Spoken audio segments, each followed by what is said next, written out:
Yes, hello, Mr. Bateman. It's Mr. Hussein here. I'm ringing up to get an update on my brother's subject access request. Yeah, I think you'll be hearing about that shortly. It's not for me to. Pardon?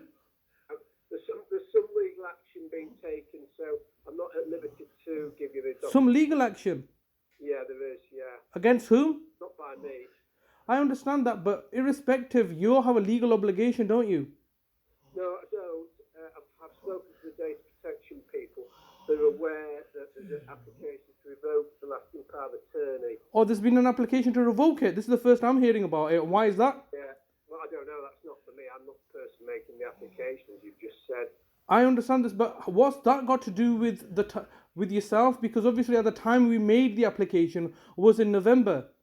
Yeah, because if the application's rescinded, then because there's an existing order in place before you apply, I don't know whether that was declared. Again, that's nothing to do with me.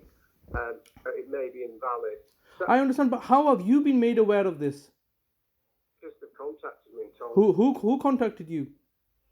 the office, Public Guardian's office. When did they contact you? Last week, or I think it was at the end of last week. Okay, because obviously I'm in contact with them as well. I've sent them numerous emails saying that obviously it's everybody's looking for you to rescind it, because obviously this is what the local authority have done. They've already rescinded one of my other lasting power of attorney. So I'm in regular contact with them. They should have informed me the investigation finished in February. So when I contacted you originally, obviously the local authority I made the local authority aware, and so it's obviously not in the local authority's interest, and so they're now looking to rescind it. Now you do understand, Mr. Bateman, that even if they attempt to rescind it, it's not going to happen overnight. No, I know. It's a very lengthy court process, because I've just gone through this very lengthy court process with my mother's lasting power of attorney as well. Because you can understand, and I'm sure you're fully aware of this, that the local authority have convicted me of fraud. I know you went to prison. Yeah, I went to prison, and the problem is that how did I go to prison? I didn't get done by the police or the Crown Prosecution Service, did I? That would have been a normal process, but it's the local authority themselves. And now the fact that when I've come out, my mother and my brother have given me the lasting power of attorney, it kind of undermines the conviction, doesn't it? I don't know. Yeah, well, that is the reality. I'm explaining to yourself, because obviously that conviction, my mother and brother did not benefit from my conviction. In fact, they were worse off, and they've been deprived of their liberty whilst I was incarcerated. Because Mr. Bateman, I'm still caring for them.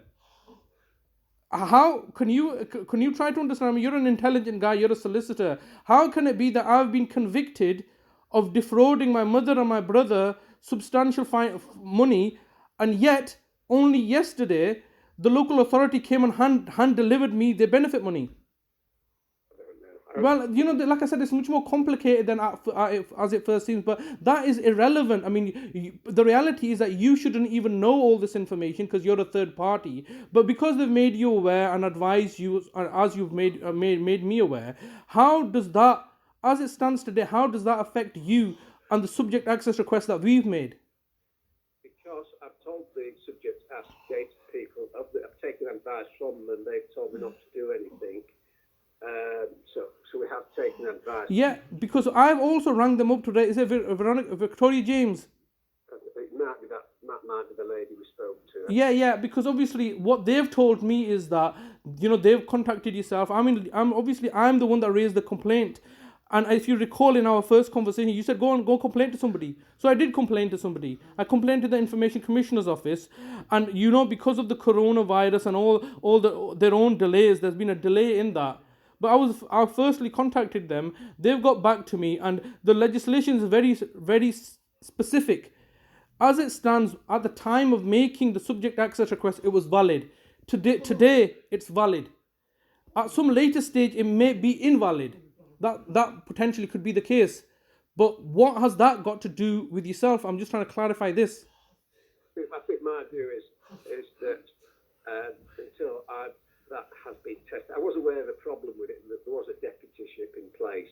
I had reservations, and also there was defects on the paper, and I'm also aware that you had been to prison. So all those things have led. Yeah, but I've just clearly explained to you that I was the one, after going to prison, I was the one that instructed you to represent me. And then you had taken on the role of representing my brother. But, you know, who instructed you? There I am. Okay. Pardon?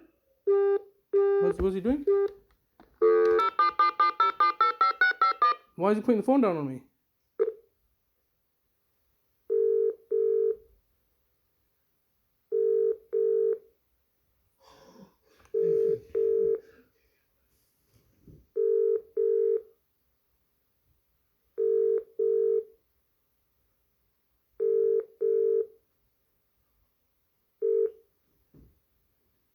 Hello? To the EE voicemail. I'm sorry, but the person you've called is not available.